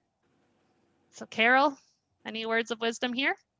Well, I don't know if there are words of wisdom, but I have some thoughts. Partly it is, yes, it is extremely difficult to be a caregiver. And the one thing I would like to say, having to do with the slide before that, is do not let yourself become a martyr through this. Because statistics have shown that a lot of caregivers die before their loved ones because they've literally killed themselves taking care of them. And that doesn't help you, obviously, and that doesn't help your loved one. So you really have to take care of yourself. I have talked to people that said, well, you know, my loved one doesn't want strangers coming in the house, not sure about having them coming in the house. He or she misses me when I'm gone. They follow me around. They depend upon me. And yes to all those things. But you have to take care of yourself. You have got to take care of yourself. So you have to balance caregiving and other responsibilities. And I have talked to people that want to continue working if they can, but feel like they have to give up their job. I know when Bob was diagnosed, I thought, okay, I love what I'm doing. I was working part-time, but of course, when he gets worse, I will quit my job and give it all up and devote myself totally to him. But the time came and I couldn't do it because we all need to keep things that bring us some kind of joy in our life in order for us to take care of them. Because how much fun are we going to be for anyone if we are feeling overburdened and depressed and just taking it all on? So we have got to keep the joy in our lives. I loved what the caregiver said. That's so important. We have to advocate for ourselves. So that means that even if you're at the point where your loved one's in pretty good shape and you don't want to bring in a stranger yet, why don't you ask friends? I know friends wanted to help us. They would offer, they would say, what can I do? And you're thinking, well, there's not really anything you can do to help the disease. No, that's true. But what if they came over for an hour or came over for 2 hours? Bob had a friend that would take him out playing golf with some others, and Bob didn't play golf, but he loved riding in the cart and he loved just being with other people. So that was helpful for me because I had a couple of hours then to do what I wanted to do. Or neighbors that may want to help and come in for an hour or two, or people in your faith communities that really would like to help you and they just want to know what they can do. So you need to be able to tell people, you know, I'm about at my wit's end. Could you come for an hour or so? It's also helpful to recognize our emotions because we do want to take care of our loved ones. We do want to do the best we can, but it's very natural, as we've heard, to feel guilty. it's natural to feel resentful to some extent. You know, this isn't how I saw things going in our future. It's normal to feel angry and to feel envious. I mean, there are a heck of a lot of people that were friends of ours that are having their 50th wedding anniversary and having a great time. We're not getting that. But, you know, so I have to recognize this is how I'm feeling. I'm feeling this way, and that's okay. It's normal to feel this way. And now what am I going to do to move on? What am I going to do what I enjoy? So I would say keep up with your hobbies. If you're working part-time and you like it, keep up with that. Find someone else, a caregiver or someone to come in and take care of your loved ones, even if they're not happy about it. My husband wasn't happy about it, but it helped both of us for me to be able to get away and then come back willing to really engage with him. Live a healthy lifestyle is very important. So I know that both Bridget and Lindsey have talked about that, but it's extremely important. You have to get your sleep. I know the slide before said people aren't doing, but if you're not getting your sleep, then you need to hire or have someone come in, a relative, a friend, to sit with, if your loved one wanders, which mine did, so that you can get a good night's sleep. Because you can't really deal with things if you're sleep deprived. It's important for you to eat healthy. The Mediterranean diet works for everybody, or just to be sure that you're getting enough. It is critical to exercise. I know I said, well, people say, well, maybe I can walk, you know, a half an hour once a week. Well, that's not enough. You have to walk every day if you can. Do some kind of aerobics if you can. We have a lot online. Exercise will help you mentally as well as physically. And it's also important to take breaks from caregiving. Again, the Memory Cafe is something that I know Lindsey had talked about, but let me tell you sort of a little bit about what goes on. So they usually meet a couple of hours twice a week, but now there are so many memory cafes in Northern Virginia that you can go to one about every week. They're all different, but what it creates a family for you and for your loved one. So you can talk to the other people about what's going on, get suggestions, just kind of share with each other. And in ours, we had the people with dementia loved talking with each other. They loved music. We had entertainment. We had people sing-alongs. We would celebrate holidays and have parties, dress up at Thanksgiving, have an Easter egg hunt at Easter. It's virtual now, but we're looking forward to going back to live, hopefully in the spring or summer. They would play bowling, which is, we had a little 5-pound bowling ball, but everybody loved it.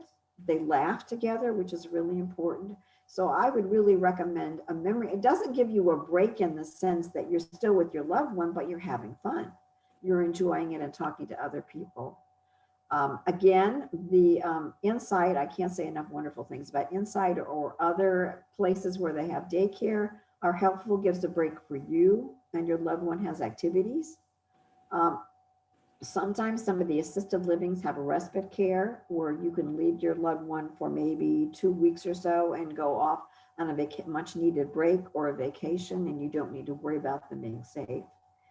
There are a lot of support groups. You should be looking into support groups and places where you can talk with others going through the same thing and get ideas and just get validation. And the other thing is also be sure and laugh. I mean, some of the things that happen, quite frankly, are kind of funny. And also to laugh helps you physically as well as mentally. But please take care of yourself because you want to be around to take care of them.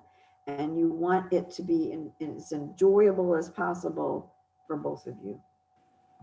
So that's my story and I'm sticking to it.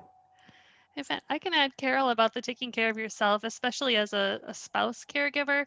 I hear from so many adult children who are worried about losing both of their parents, one to dementia and one to caregiving. Very true, very true. So we have a few resources that we're going to share with you, and then we'll have a bit more time for questions.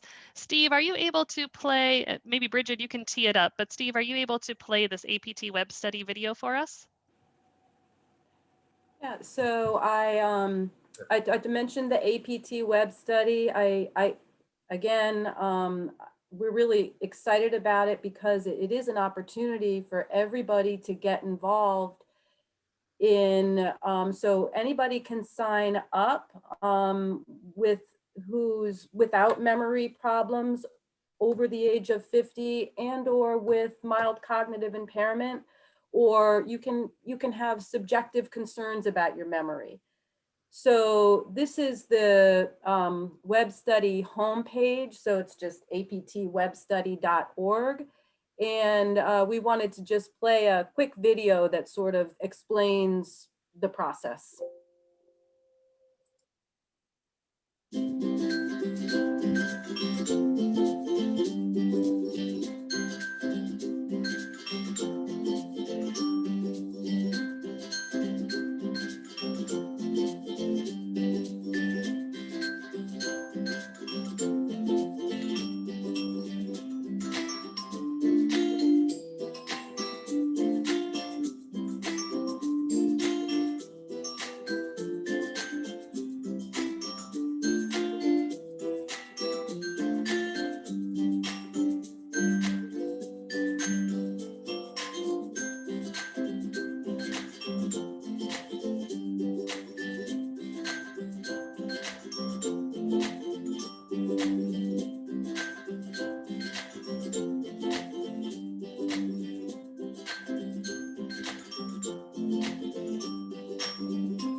All right, thanks so much, Steve.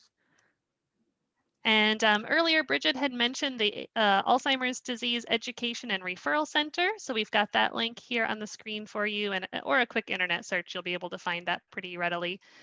There's a link to where you can find a list of the memory cafes here in Northern Virginia. And if you're tuning in from somewhere else, really just Google memory cafes, and there are a couple of different websites that try to kind of put together a directory of memory cafes in your area. And these are great opportunities for the person living with dementia and their family member to do something really fun and connect with other families. And then lastly, I wanted to mention the Caregiving at a Glance guide and where you can find it. We will be giving a couple of copies away today in our spinning for prizes in a few minutes.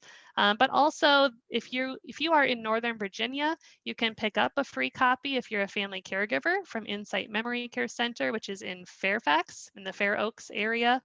Or you can order a copy through Amazon or Barnes & Noble. And now we've got time for more questions. Well, there's one about the memory cafes. A question is, well, there are two questions actually. One is that, do they cost? And the other is, how do you do a memory cafe in this time of COVID? So memory cafes are free and open to the public. And because of COVID, all of the memory cafes, which previously had been in person, have moved into a virtual format. So usually via Zoom or GoToMeeting or some other platform. And they operate on kind of a drop-in style. So you don't have to commit to going every time. You can go the times that it works for you. So on that link through insightmcc.org, the Memory Cafe page, there's a list of different memory cafes in the area, and I would always suggest contacting the facilitator in advance, especially now in the time of COVID, to find out, are they currently meeting? How do I get the link to participate? Maybe asking what kind of format the memory cafe takes. What kinds of activities do you do together? Is it more just kind of social conversation based? Is there a stage, kind of a specific stage for that memory cafe? Some are specifically for those in the early stage of the disease, those families. Others are open to anyone. So really calling that facilitator or emailing in advance is a good way to get a feel for that memory cafe before you go on the first time, even virtually. And like Carol was saying, because they're virtual, you really can participate in as many memory cafes as you want, you know, finding the one that really feels like a good fit for your family. Okay, thank you. I think this question refers to the last slide. Diane asks, where are the study teams located? The study teams are located all across the country. All across the country. So, it's a nationwide study, and some participants will be asked if they would like to go to a research center for further evaluation. Okay, thank you. Now going back to some of the questions that came in a little bit earlier that maybe refer to something that you spoke about. This person asks that her mother won't acknowledge that she has Alzheimer's disease. Should she avoid bringing it up? She's blaming herself for things that she struggles with, and I don't know whether it's better to give her the reason or comfort her in some other way. Who wants to grab that one?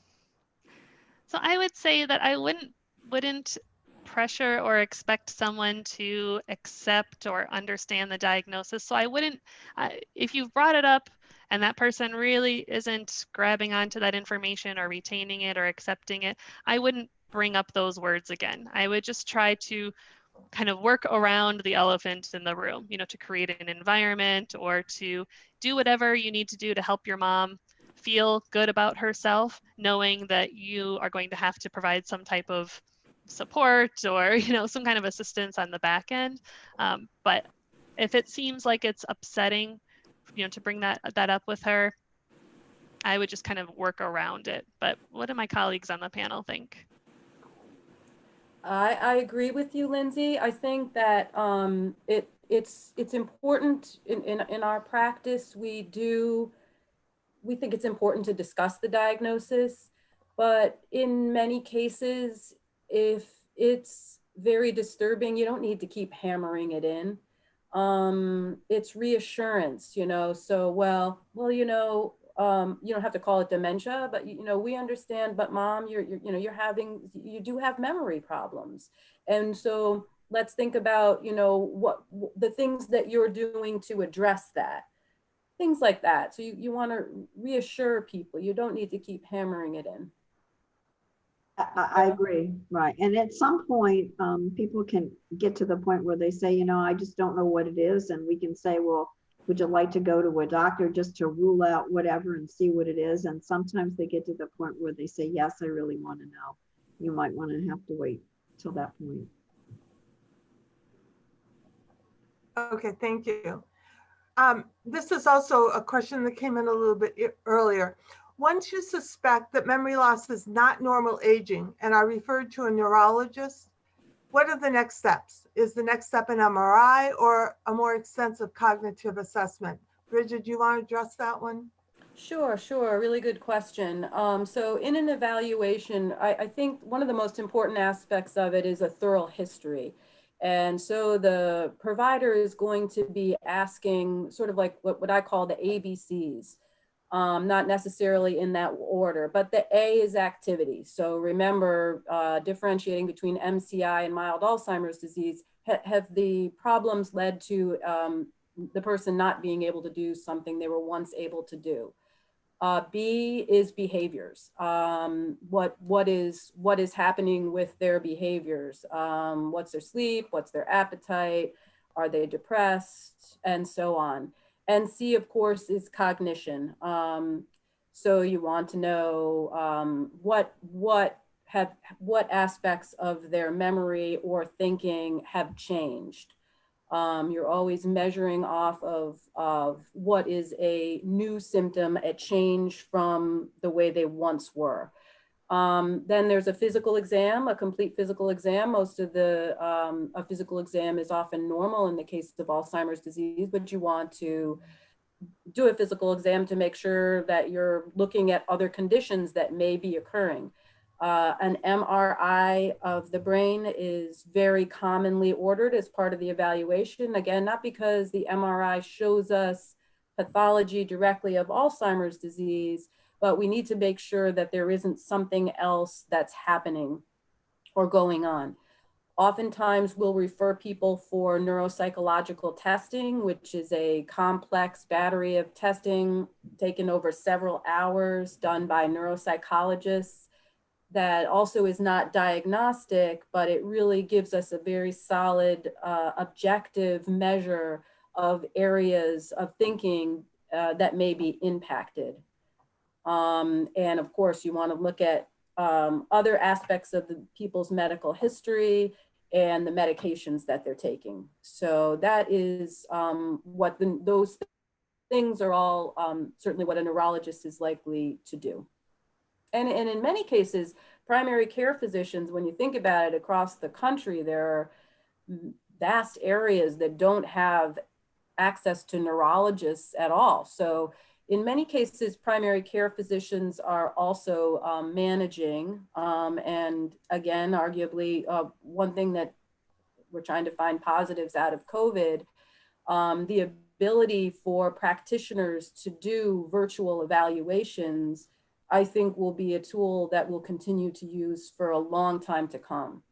And that has really opened up access to care, telehealth medicine, to people that didn't have access before. So that's a really great thing.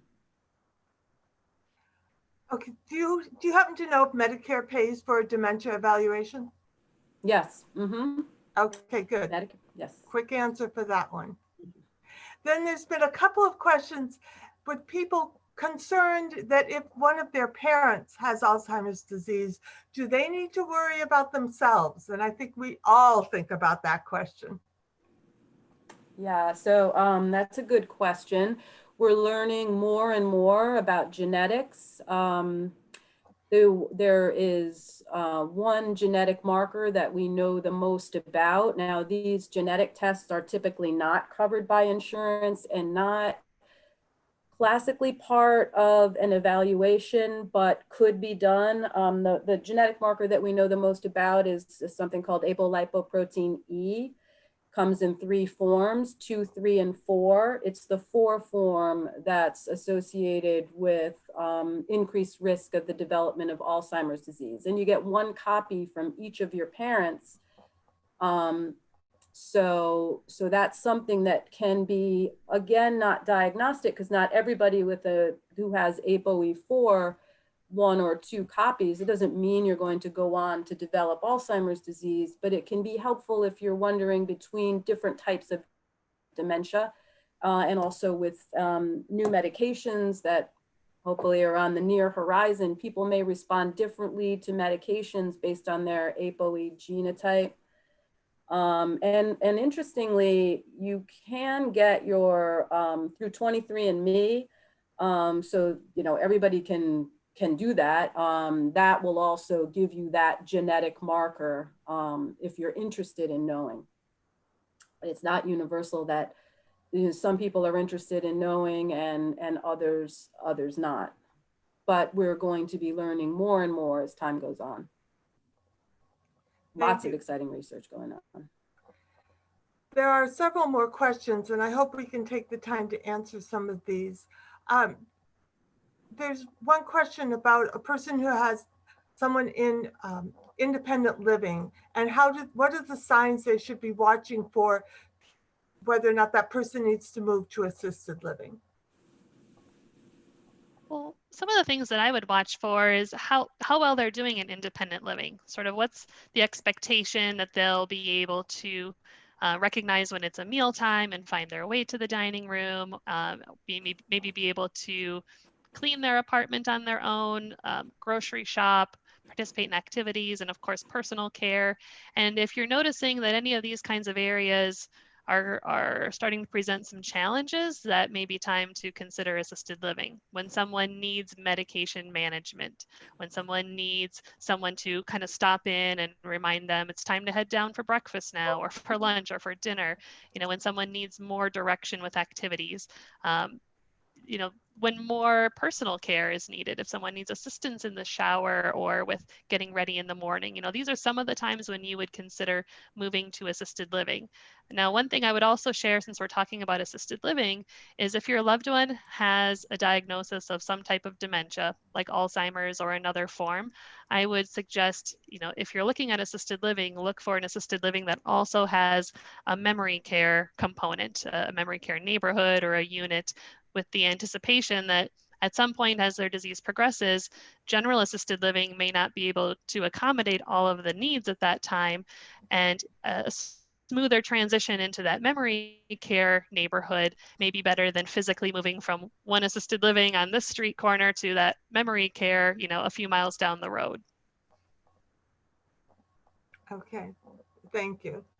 Then there's a very touchy question about how do I address the family members that I have noticed for quite a while that they keep repeating themselves.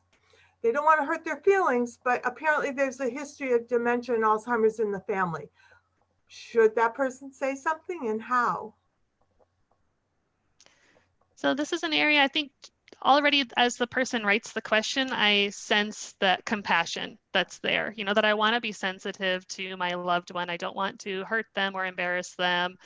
And I think approaching these conversations with that compassion, with that, that's really key, that you're not attacking or you're not accusing or criticizing. It's just that I'm concerned. I've noticed that you're more forgetful, and I'm just wondering how you're feeling about that, and really trying to kind of come alongside as a partner rather than, sort of a control or like some kind of a power imbalance. And I would also recommend approaching someone close to the family, someone who might be a caregiver for them. Because someone approached me about my husband and I really hadn't thought about it. I really hadn't noticed it because it was so slow. So perhaps people that are close to them that would be their caregivers aren't really aware of it. And you might also want to talk with them gently and, as Lindsey said, with compassion. Just a thought. And I think just one additional piece is going in to get that evaluation is important because there's so many reasons why someone might be experiencing forgetfulness or these cognitive changes, whether it's a medication side effect or someone's in excruciating pain or a vitamin deficiency or depression. And so going in to talk to the doctor to address these symptoms, it may be something that can be treated, but can't treat something when we don't go in and find out what's going on. Thank you. There's also been several technology questions. One person asks if there's a website that would address all of the, I would say, aging in place kind of issues in the home and with memory loss. Are there phones that are more simple to use, even the ones that go beyond just having a pre-programmed number? Are any of you aware of any of these websites or resources? So there may be some comprehensive programs that I'm just not familiar with, but I do hear a lot from caregivers kind of piecemealing what they need in the home, whether it's like a home security system that, can kind of, the chime goes when the door opens, or like a Ring doorbell, or cameras in the home that you can kind of check in from your cell phone if you're heading out for a quick trip to the grocery store, that you can look and see, yep, dad's still sitting there on the couch watching TV, everything's okay. Being able to kind of put little pieces together can be helpful. But Carol, Brigid, what kinds of technology supports are you aware of? I just wanted to add, one thing that's often helpful is to have a home evaluation, and often it's occupational therapists or physical therapists that are doing these evaluations. And that is often covered under insurance, and just can be very helpful to have really an expert come into the home and look at and make those recommendations. And Carol, did you have that? No, yeah, I think those would be all good ideas. I don't know of anything except for the cameras that you can watch the loved one while they're in the home. That's the only thing. That I don't know of any phones that are easier, or I can't think of anything else, but I'm sure there's going to be a lot of things being developed. Yeah, and definitely, I think an occupational therapist can really speak to those kind of things. absolutely. That home evaluation is such an important piece of the Great. puzzle here. And I hope that people are dropping some of their suggestions into the chat. I know one website that I often direct families to is alzstore.com. And they have things like the telephones where you maybe sort of pre-program with someone's picture to make a phone call, or medication dispensers that have locks on them and unlock or beep at certain times of the day, or lots of other kind of tools that you might utilize at home. And then another group of questions have been addressing people with limited resources. Where would you refer someone who perhaps cannot afford the assisted living, the memory care, the aids that we've been talking about? Where would you refer those people? You know, that's something I should have put on the resources slide, is to get in touch with your local area agency on aging to see what kinds of resources are available in your local area through county government, through nonprofit organizations.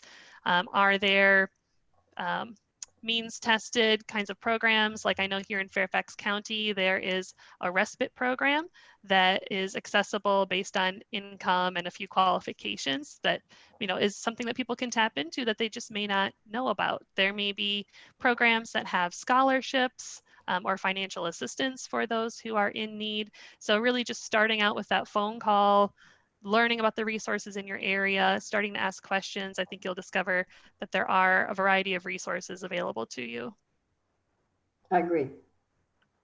Yes, and joining a memory cafe where which is of course free, and you'll be meeting other people who, you know, you're not alone, realizing that, and other people may have some great suggestions. Okay, here's the voice behind the screen. I want to thank you all for sharing such wonderful information with us. I think if we could be here in person, we would all give you a round of applause for the many great insights you've given. Thank you very much. Thank you. I'd also like to put a plug in for the virtual exhibit hall. I know Lindsey mentioned the area agencies on aging. They are all listed in the exhibit hall. You can just click on them and you'll get contact information. We also had a question about how does a person educate themselves about Alzheimer's disease, because they're worried about their parents. And the Alzheimer's Association has a booth in the exhibit hall. And if you click on that, you can get the contact information, and they are a wonderful resource for you. Going back to the area agencies on aging, I can't recommend enough that you contact them. Whether you have limited resources or not, you will find a wealth of referrals there. So our exhibit hall is a worthwhile stop on your way to lunch. You might want to grab a sandwich and come back and start clicking on the exhibit hall. All righty, I think I've said enough about the exhibit hall. I can't say enough about the resources in the exhibit hall. But I think it's time. We've all listened long enough. Let's do the spin for prizes. Okay. All right. I actually have a lot of prizes to give out today. I'm very excited. I hope you're excited. Thank you so much. Today's session is so full of hundreds of tips.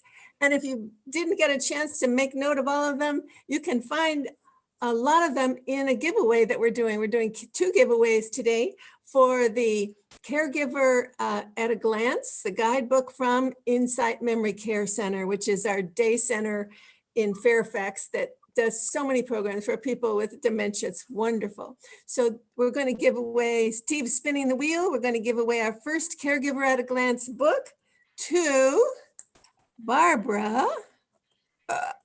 I've got it covered up here. Okay, close this. Barbara McQueen, thank you. Congratulations, Barbara. And we're going to give our second one away to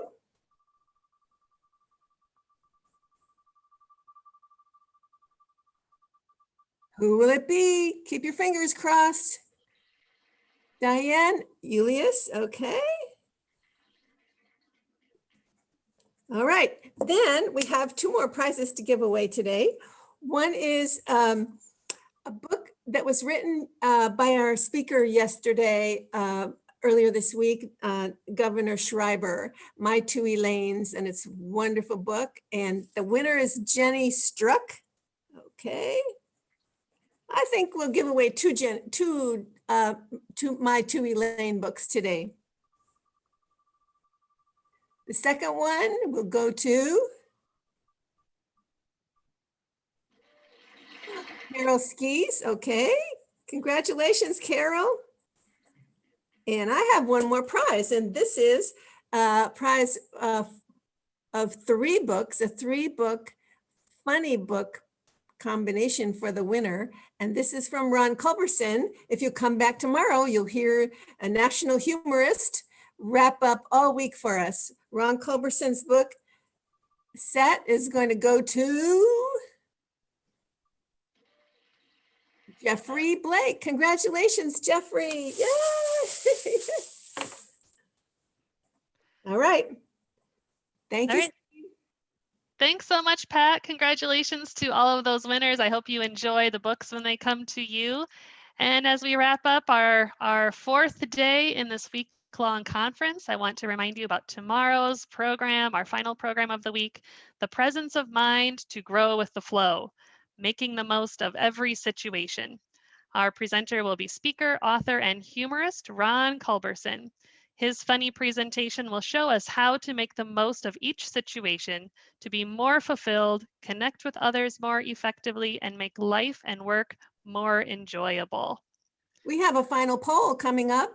We want to hear about your conference experience today. We're going to put a poll up on the screen, and we want you to tell us overall, how would you rate today's session? Tomorrow, we'll post a link to a full conference evaluation, but let us know what you thought about today's session.